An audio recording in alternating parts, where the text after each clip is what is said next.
90% of questions that I receive on daily basis are about how to start the ACCA journey. Students often ask me, how can I start my ACCA journey? Am I eligible to pursue ACCA if commerce was not my subject? Or can I start my ACCA journey after graduation? And will I get the exemptions or not? And if I get the exemptions, should I take them or not? Hi guys, welcome and welcome back to my channel. If you are new, my name is Norin Khatri. I am an ACCA affiliate and I like to create videos for my fellow ACCA students. So in this video, I am going to talk about most asked questions from ACCA students or students who are in their school but thinking about to pursue ACCA, because my inbox is filled with questions about ACCA and whether they can start or not. Even though I have created a lot of videos about ACCA, but still I get a lot of questions. So I just thought, let's create one more video where I will be talking from the start till the end. So let's get started with it. So let's start from very basics. ACCA stands for Association of Chartered Certified Accountant, and in this qualification you need to study a lot of topics and papers, that is financial accounting and reporting, IFRS, that is International Financial Reporting Standards, audit and assurance, financial management, taxation, strategic business leader, etc. So, guys, in total of 13 papers you need to give for pursuing ACCA qualification. And you can also get exemptions if you have done or are doing qualifications like BCom, BCom Honors, CA, or any other eligible degree. But now you might be thinking, like, who should pursue ACCA? So basically, if you are interested in IFRS based accounting, or if you want to work as an auditor, management accountant, financial accountant, or like a tax consultant, then you can pursue ACCA. But the thing is, for optional paper, you should select specific papers. Optional papers, what are those? So basically, ACCA's 13 papers are being divided into three levels, that is, knowledge level, skill level, and professional level. In knowledge level, you are being asked like objective type questions. In skill level, you are being asked like objective type questions along with subjective type questions. And in the professional level, the examiner only asks subjective type questions. So in the professional level, you have two mandatory papers, that is SBR and SBL, and there are four papers from which you need to choose two papers. So those four papers are Advanced Audit and Assurance, Advanced Taxation, Advanced Financial Management, and Advanced Performance Management. Now, the another most important question is, what fees or what kind of fees do you need to pay for pursuing ACCA as a qualification?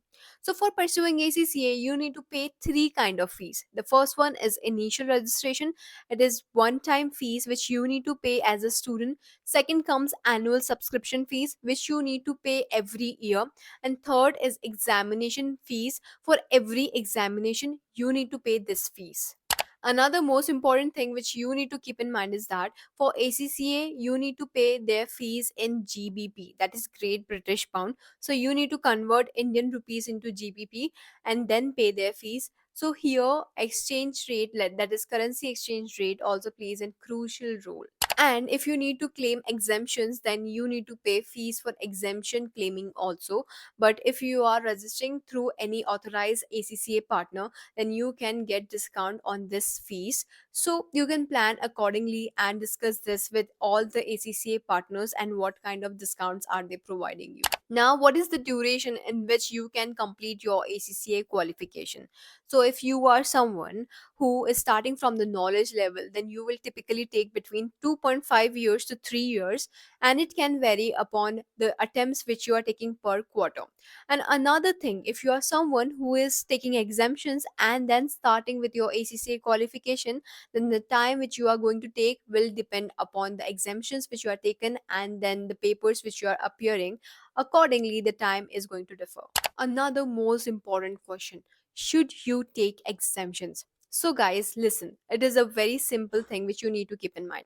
If you are starting from scratch, means you are not from the commerce background, you are from some other background, and you do not know ABCD of anything, then, guys, do not take exemptions. it will cost you a lot, because if in case you fail any exam, then you need to pay your examination fees. So instead of taking exemption, start from the scratch, learn from the basic. It is going to help you in the long run. But if you are someone who have already studied those subjects, and if you feel confident about those subjects, then you can skip those subjects and take exemptions. It only depends upon your knowledge level. You can go for 5 to 6 exemptions, it is totally fine. But do not go for 9 exemptions, because if you are not a CA and if you have not studied those subjects in detail, then I will not recommend you taking 9 exemptions. So, guys, after clearing your 13 papers, you will be called as an ACCA affiliate. After that, you need to complete your practical experience requirement of 36 months. It means you need to work for 36 months. Now, ACCA is flexible. You can work in any finance related domain or any finance related job, and your experience will be counted for PER. Along with PER, you need to complete your EPSM module, that is Ethics and Professional Skills module. So basically, you will be completing your 36 months of PER, then your EPSM module, or you can even complete EPSM before that. There is no issue regarding that. After completing both of them, you will be called as an ACCA member. One more thing, you need to pay extra fees for EPSM module. So guys, that was it for this video. In the next video, we are going to talk about ACCA coachings. Should you take the ACCA coachings or not? And what kind of resources should you use for your ACCA preparations? So everything else we are going to talk about in the part 2. Till then, bye bye, and take very good care of yourself.